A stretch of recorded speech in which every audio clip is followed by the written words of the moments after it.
같이 한번 기도하겠습니다.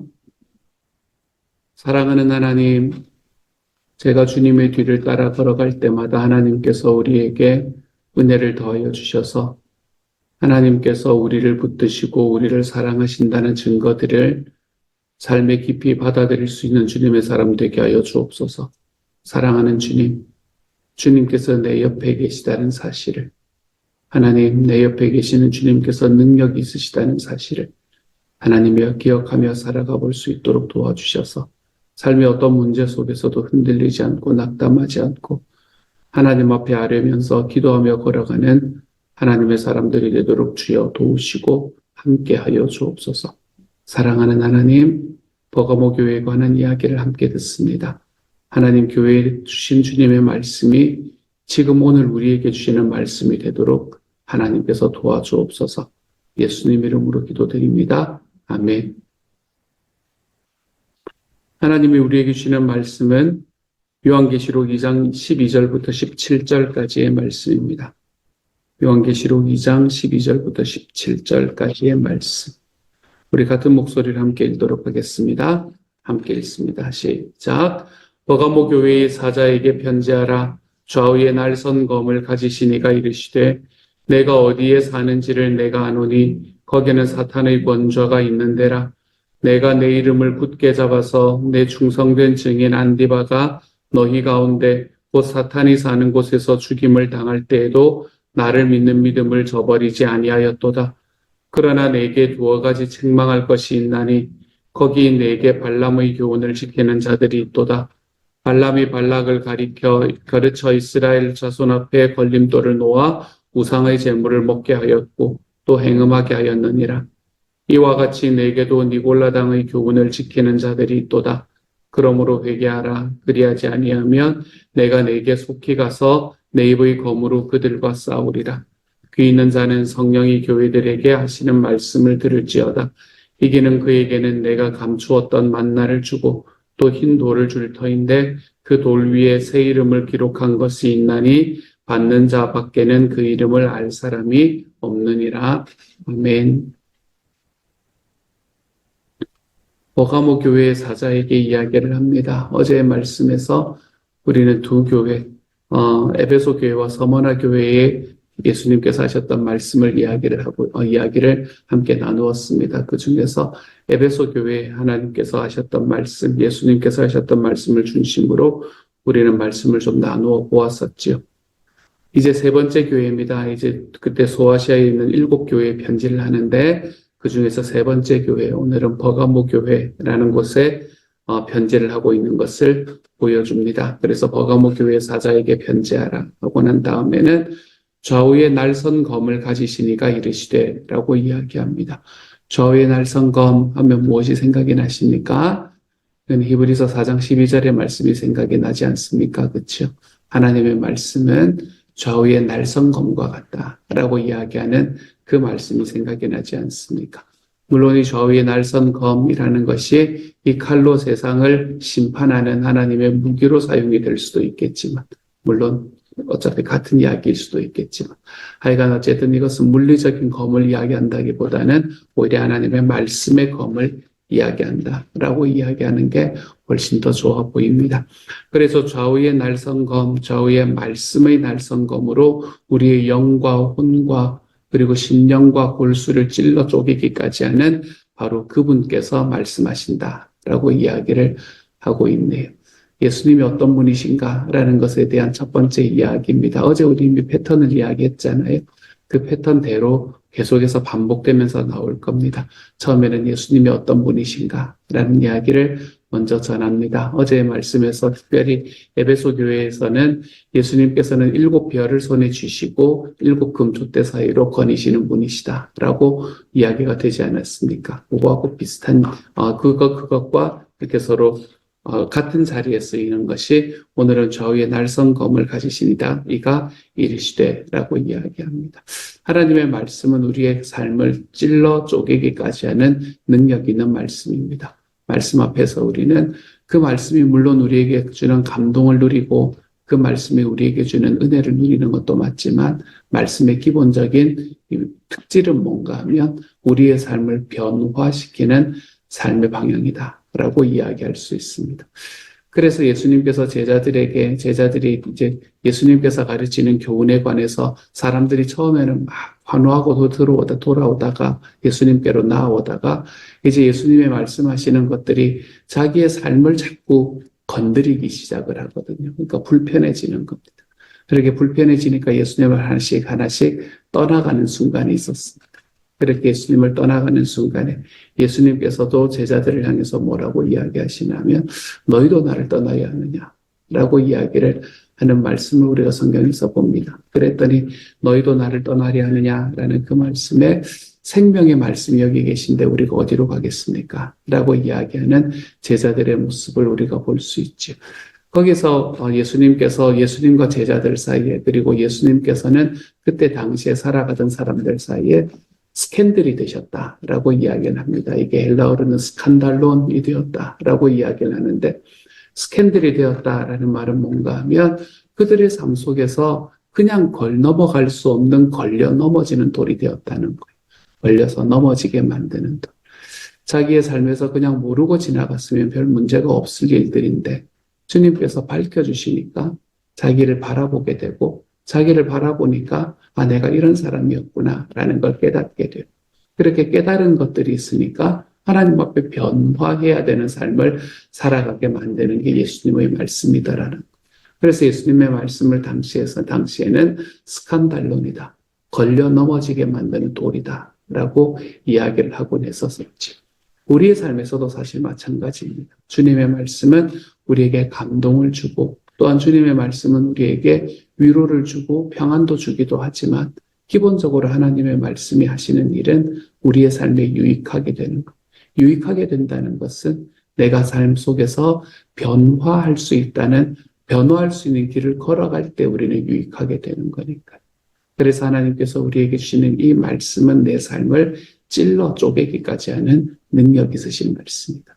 사랑하는 여러분, 주님의 말씀이 여러분의 삶을 변화시켜낼 수 있게 만들어 드리십시오. 여러분의 삶을 내어드려 보십시오.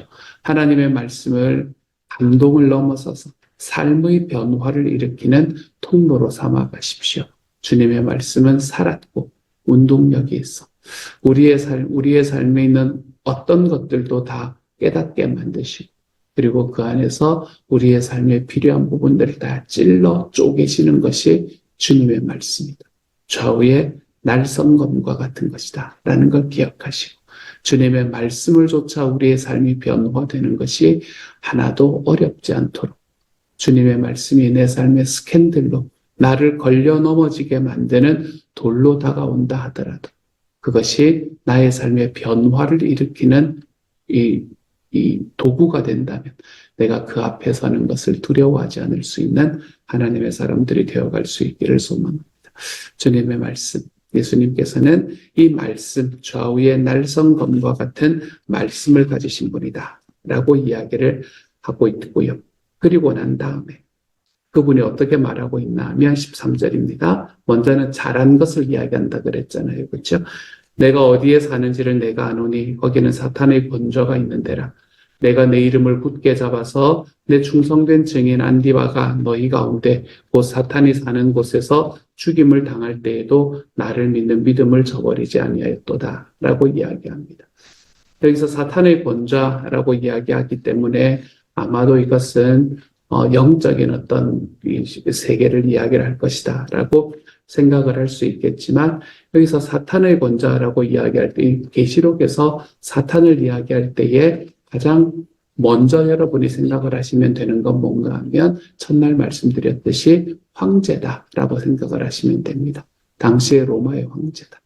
그렇기 때문에 여기서는 황제의 권좌가 있는 데다 이렇게 이야기를 하고 있는 거죠. 그때 당시에 로마의 황제는 이미 신적인 권위를 가지고 있었고 그리고 그 신적인 권위로 하나님을 계속해서 이 하나님을 믿는 이들을 계속해서 핍박하고 있는 상황이었기 때문에 이 황제의 권좌를 사탄의 권좌다라고 이야기를 했다고 생각하면 여러분이 이해하기가 훨씬 편할 겁니다. 내가 어디에 사는지를 너가 아는데 너가 사는 데는 황제의 권자가 있는 데구나 라고 이야기를 하고 있는 거죠. 그래서 근데 네가 내 이름을 굳게 잡아서 내 충성된 증인 안디바가 너희 가운데 곧 황제가 사는 곳에서 죽임을 당할 때에도 아마 수도에서 죽임을 당했던 것 같습니다. 그때에도 나를 믿는 믿음을 저버리지 아니하였다. 너희 안에서 사람이 죽는데도 너희 안에서 마치 그와 같은 느낌이 들지 않습니까? 이 다니엘과 세 친구의 느낌이 들지 않습니까, 여러분? 느부갓네살 왕이 다니엘과 세 친구를 향해서 그가 할 때도 너희가 여기에 무릎 꿇지 않으면 너희가 다 죽을 거다라고 이야기하는 과정 속에서도 결코 거기에 무릎 꿇지 않았던 이 다니엘과 세 친구의 이야기가 생각이 나는 그런 말씀입니다. 그들 앞에서 죽임을 당하는 과정 속에서도 믿음이 하나도 흔들리지 않았던 삶이 바로 버가모 교회가 가지고 있었던 장점이었습니다. 그것 속에서도 환란 속에서도 흔들리지 않는 믿음을 가진 사람들. 그게 버가모 교회가 가진 특징이었었죠. 근데 그렇게 환란 속에서 흔들리지 않는 믿음을 가진 사람이 버가모 교회 사람이었다면 그들이 잘못 살아갔던 것이 있는데 그게 뭔가 하면 14절부터 16절까지의 말씀이죠. 전반적인 이야기는 뭔가 하면 이단에 빠져 있다라는 이야기를 하고 있습니다. 이단에 빠져 있다라고 하기는 좀 그렇고 이단을 용납하고 있다라고 이야기하고 있는 말씀이죠. 그래서 그들에게 발람의 교훈을 지키는 사람이 있다. 여기서 발람의 교훈이라는 건 진짜 발람의 교훈을 이야기하는 것이 아니라 발람이 왜 당시에 하나님을 믿는 사람이기도 하였지만 이방 사람들을 이방의 왕을 위해서 이 이스라엘을 극하기 위해서 저주하기 위해서 또 왔던 사람이기도 했었잖아요. 그렇죠? 그렇기 때문에 이 발람처럼 여기에 한 발, 저기에 한 발을 디디고 사는 사람들이 너희 안에 있었구나라고 이야기를 합니다. 그리고 이스라엘 백성들 앞에서 우상의 제물을 먹게 하고 또 행음하게 하였다. 그렇게 해도 괜찮다고 말씀을 풀어서 설명을 했다는 이야기겠지요. 그렇죠? 그런 이단이 그때 들어와 있었나 봅니다. 그리고 니골라당의 교훈을 지키는 사람이 그들에게 있었다. 니골라당의 교훈이 어떤 건지는 정확하게는 알지 못합니다. 하지만 이것도 그때 당시에 이단 중에 하나였다라고 여러분이 생각을 하시면 되겠네요. 그러니까 이들은 뭐를 지니고 있나 하면 이들 믿음은 너무나 굳은 믿음을 가지고 있습니다. 환란 속에서도 결코 흔들리지 않는 하나님에 대한 믿음을 딱 가지고 있는데 그들의 문제는 뭔가 하면 그들의 이 회중에 들어와 있는 이 이단의 이야기들을 너무 쉽게 용납해주는 삶의 방식을 가지고 있었던 것으로 하나님 앞에서 예수님 앞에서 지금 책망받고 있는 것을 볼 수 있게 됩니다. 원래 더 많은 것, 더 새로운 것을 알고자 하는 사람들은 예수님을 더 잘 믿는 사람들이 그런 걸 더 많이 알고 싶어 할 때가 많은 것 같습니다. 이단에 빠지시는 분들은 물론 예수님을 안 믿고 거기서부터 시작을 하시는 분들은 어쩔 수가 없지만 이단에 빠지시는 분들은 예수님을 잘 믿으시는 분들이 내가 지금 알고 있는 것으로 부족한 거예요. 아는 것으로 부족한 거예요. 그렇기 때문에 자꾸 새로운 것을 알려고 하다가 이단에 빠지게 되는 경우가 굉장히 많은 것 같습니다. 아마 버가모 교회도 그런 느낌이 아니었을까라고 생각을 해볼 수 있을 것 같아요.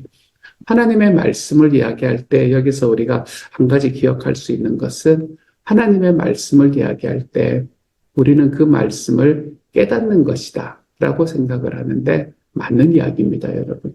말씀은 깨달아야 됩니다.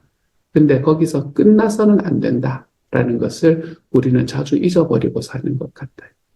말씀은 깨닫는 것으로 끝나서는 안 됩니다. 제가 계속해서 말씀이 우리들의 마음속에서 감동을 주는 것을 넘어서 라고 이야기를 하지 않습니까?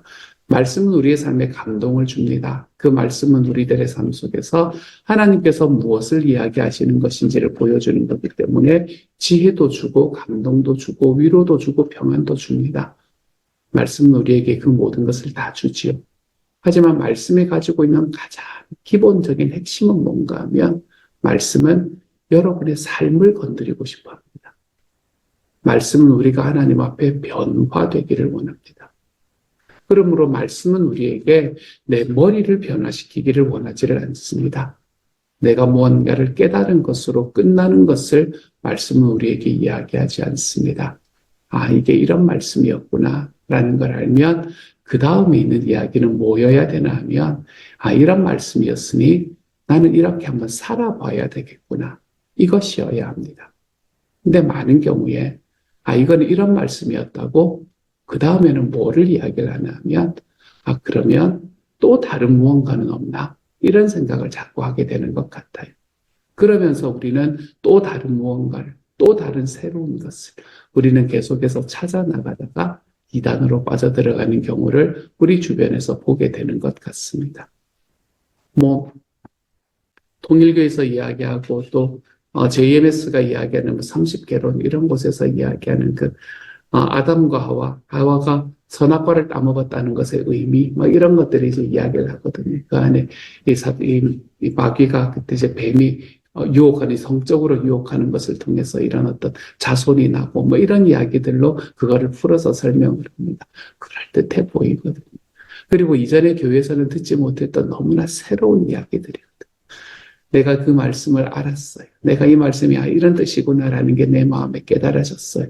그 다음에 들어오는 거는 뭔가 하면 내가 이거 이런 말씀이었다고, 오케이. 그러면 이 말씀을 또 새롭게 이해할 수 있는 뭔가는 없을까? 이게 아닙니다. 그렇게 우리는 학자가 되어가라고 하나님께서 말씀하시지 않습니다. 하나님께서는 우리가 말씀이 어떤 것인지를 내가 깨닫게 되었다면 그 깨달은 대로 살아봄으로 우리의 삶의 변화를 가져와라. 하나님께서는, 하나님의 말씀은 우리에게 이렇게 다가온다는 걸 좀 기억하시기를 바랍니다. 그래서 날마다 새로운 것 이야기를 하다가 결국에는 이단으로까지 들어가게 되는 이러한 곳으로 가지 말고, 이단으로까지 들어가지 않는다고 하더라도 늘 새로운 것을 찾다 보면 어느 순간에는 다른 사람들을 판단하는 자리에 서는 건 너무나 쉽거든요. 이단까지 가는 거는 좀 어려운 일이기는 하지만 우리가 그런 곳으로 걸어가지 말고 하나님 앞에서 내가 저 사람보다 훨씬 더 많이 알지, 저 사람보다 내가 훨씬 더 많이 알지라는 것으로 우리의 삶을 자랑거리 삼지 마시고요. 하나님 앞에서 나는 어떻게 말씀대로 살아가고 있는가, 여기로 우리의 자랑거리를 삼아 볼 수 있는 하나님의 사람들이 되어 가시기를 소망합니다. 주님께서는 그 말씀으로 우리의 삶을 변화시키기를 원하십니다. 우리의 삶이 그 말씀이라는 반석 위에 떨어져서 깨뜨려지고, 나의 삶의 예전에 옳지 않은 부분들이 깨뜨려져서 내가 주님께서 원하시는 하나님의 예수 그리스도의 모습으로 변화되어 가는 삶을 주님께서는 말씀을 통해서 이루기를 원하시는 거죠. 그러니 말씀이 깨달아지셨습니까? 그러면 살아가십시오. 그 말씀대로 한번 살아보십시오. 그래서 저는 이것을 알고 난 다음부터 말씀을 깨닫는 게 그렇게 막 썩 좋은 일만은 아니구나 이런 생각을 하게 됩니다. 더 불편해질 때가 있거든. 더 힘들어질 때도 있거든. 하지만 말씀이 저를 변화시키는 그 변화의 열매들을 받아볼 때 하나님 안에서 얼마나 감사한 일이 제 삶에 펼쳐지는지 모릅니다. 오늘의 12절의 말씀하고도 계속해서 연결되는 이야기잖아요. 그렇죠? 말씀의 검을 가지시니까 이르시되, 오늘의 말씀에서는 주님께서 지속적으로 한 가지를 이야기하십니다. 내 말씀은, 내가 너에게 하는 말은 너희의 삶을 변화시키는 거치는 돌이 될 것이다. 하지만 그 거치는 돌 위에서 변화되는 삶을 살아가는 사람에게 내가 너희에게 하나님의 변화의 은혜를, 그것으로 인해 주님께서 주시는 그 기쁨의 은혜를 너희에게 주겠다라고 이야기하는 게 주님의 말씀이네요. 말씀을 살아보십시오. 말씀을 살아보십시오. 그래서 말씀이 여러분에게 유익한 것들이 될 수 있도록 만들어가 볼 수라는 오늘 하루가 되어 가시기를 소망합니다. 마지막으로 이제 잘한 것, 잘못한 것, 예수님이 어떤 분이신가, 그 다음에 잘한 것, 잘못한 것 이야기했고, 그 뒤에 부록 같은 이야기 하나 붙일 때도 있다 그랬는데 버가모 교회는 그런 게 없습니다. 그렇지요? 없고, 그리고 마지막으로 전체에게 선포하는 이야기죠. 귀 있는 자는 성령이 교회들에게 하시는 말씀을 들을지어다 라고 이야기를 하고는, 이기는 그에게는 내가 감추었던 만나를 주고 또 흰 돌을 줄 터인데 그 돌 위에 새 이름을 기록한 것이 있나니 받는 자밖에는 그 이름을 알 사람이 없느니라 라고 이야기합니다. 만나와 돌, 어떤 이 느낌이 되십니까? 뭐를 지금 기억하고 있는 것 같은가 하면 출애굽을 기억하고 있는 게 눈에 보이시죠? 만나를 통해서 사람들은 먹었고 돌에서 나오는 물을 통해서 사람들은 마시게 되었었죠. 지금 출애굽을 이야기를 하고 있는 말씀입니다. 그래서 내가 그에게는 감추었던 만나를 주겠다. 내가 그를 먹여주겠다. 이야기하시고 또 흰 돌을 줄 터인데 왜 하필이면 흰 돌인가? 잘 모르겠습니다. 아마 순결을 이야기하지 않는가라는 생각을 해보기는 하지만 뭐 어떻게 정확한 게 뭐다라고 이야기하기는 정확히는 잘 모르겠습니다. 하지만 그 흰 돌 위에 새 이름을 기록했다. 저는 이게 예전에 제가 찬양 집회 한참 찬양 집회 쫓아다닐 때 그때 하스테반 선교사님이 이야기를 해주셨던 것 같아요. 제 기억이 맞으면. 그분의 이야기를 듣고 난 다음에 한참 동안 제 가슴이 두근두근두근했던 그런 말씀이 바로 이 말씀입니다. 이 말씀은 어떤 느낌인가 하면 내가 천국에 가면 하나님께서 그걸 이제 하얀 세마포를 이렇게 입히시고 그리고 난 다음에 나에게 뭘 주실 건가 하면 돌을 이렇게 하나를 딱 주시면서 나한테 뭐라고 이름을 부르실 거라는 거. 근데 그게 기준아 이렇게 부르지는 않으실 거다. 왜냐하면 하나님께서 우리에게 주시는 그 하나님이 주시는 이름이 있습니다. 근데 그 이름을 어디다 적어놨나 하면 돌 뒤에다가 딱 적어놨을 거라. 근데 그 돌을 딱 뒤집어 봤는데 그 돌 뒤에다가 뭐라고 적혀 있나 하면 질투 이렇게 적혀 있다고 생각해요. 야, 이 질투야. 아, 내가 세상을 살아갔던 삶이 이런 거구나. 아마 우리의 삶에 있는 그것들이 이렇게 적혀 있을 거예요. 미움. 야, 이 미움아. 야, 이런 게 적혀 있으면 어떡하지? 라는 생각이 제 마음에 참 많이 들었던 그런 구절이었습니다.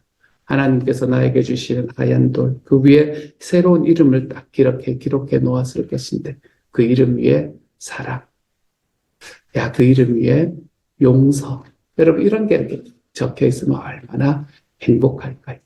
나는 이 세상에서 하나님 앞에 이 흰 돌 위에 어떤 이름이 적히기를 원하는 마음으로 살아가고 있는가?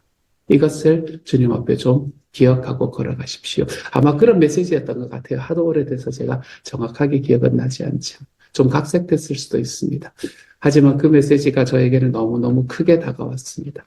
나는 어떤 이름이 그 위에 쓰이기를 원하는가? 여러분은 어떻습니까? 여러분은 어떤 이름이 그 흰 돌 위에 쓰여 있기를 원하시나요? 예전에 그런 생각도 해봤습니다. 살인자. 왜? 너희 형제를 향해서 욕하는 인간마다 살인하는 자다. 이렇게 하셨기 때문에 하도 욕을 많이 해서 살인자. 이렇게 생각했으면 어떡하지? 여러분은 그 위에 무엇이 쓰여 있기를 원하십니까? 여러분은 어떤 이름이 쓰여 있을 것 같습니까? 지금 여러분이 돌을 받는다면. 사랑하는 여러분, 내가 그 위에 쓰여지고 싶은 내 이름에 합당한 삶을 좀 살아가 보시기를 소원합니다. 그것도 말씀으로 변화되는 삶이잖아요. 그렇죠? 내 삶을 변화시키는 말씀을 줬자.